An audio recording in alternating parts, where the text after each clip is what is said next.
सामान्य माणसाची दृष्टी आणि वैद्याची दृष्टी याच्यात जसा काय आहे फरक आहे. सामान्य माणूस त्या पांडुरोग झालेल्या माणसाकडे बघून काय म्हणेल, वा वा वा, हा चांगल्या घरचा माणूस असला पाहिजे, किती बलवान आहे, किती धष्टपुष्ट आहे, गले लठ्ठ झालेला आहे हा. आणि जो वैद्य आहे, कुशल वैद्य, त्याने पाहता क्षणीच ओळखेल की हा रोगग्रस्त आहे म्हणून. अगदी त्याच पद्धतीनं विषयांकडे पाहत असताना सामान्य माणूस म्हणजे आपण ज्यावेळेस विषयांकडे पाहतो त्यावेळेस ते आपल्याला मनोहर, रमणीय, सुखकारक, आल्हाददायक असे वाटतात. पण विरक्त पुरुष ज्या वेळेस त्या विषयांकडे पाहतात त्यावेळेस त्यांना ते कसे दिसतात, पांडुरोगाची पुष्टी सारखी दिसे. लक्षात आलं का? ही विरक्ताची दिठी न्याहाळी जे जय किरीटी, तै पांडुरोगाची पुष्टी सारिखे दिसे.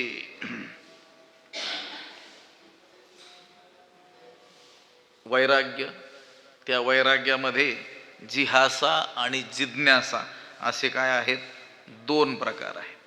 परमार्थामध्ये जिज्ञासा वैराग्य असावं लागतं. उठिलेणी वैराग्य जेणे, हात्रीवर गोयसेनी सांडणे, जैसे वमुनिया सुने आताची गेले. लक्षात आलं का? उठिलेणी वैराग्य जेणे, हात्रीवर गो ऐसेनी सांडणे. या त्रैलोक्याविषयी त्याच्या मनामध्ये असं वैराग्य असलं पाहिजे, जैसे वमुनिया सुने आताची गेले. सुने म्हणजे कुत्र, वमुनिया म्हणजे उलटी करून. आत्ताच उलटी करून कुत्र निघून गेलं, ती उलटी आहे, त्या उलटीकडं कोणी मोठ्या आशेनं बघेल काय?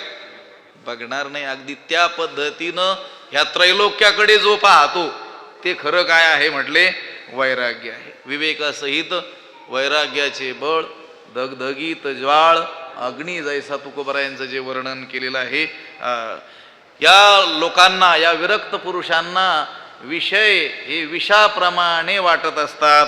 विषय हे वमना समान मानणे. तुकोबराय म्हणतात की नाही, विटले हे चित्त प्रपंचापासून वमन ते मनी बैसले. तुका म्हणे कडू वाटतो प्रपंच, रोकडे रोमांच कंठ दाटे.